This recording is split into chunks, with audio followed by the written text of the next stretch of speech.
Welcome, here I've got Xiaomi 11T and let me show you how to turn on and off camera shooter sound at this device.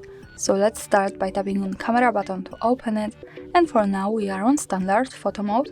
Let me take a picture. As you can hear, the sound is turned on. To turn it off, let's go to right corner button so we can get access to more options about the camera we can manage. Now let's move to left side and tap to settings to open them, and here we have to slide a little bit to general category.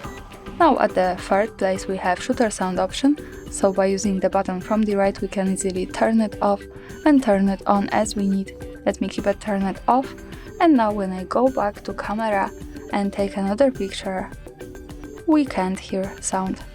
And of course when we want to turn it on again, we have to go back to right corner options, left settings, slide down to general and tap to this button to turn it on, so we can hear it again.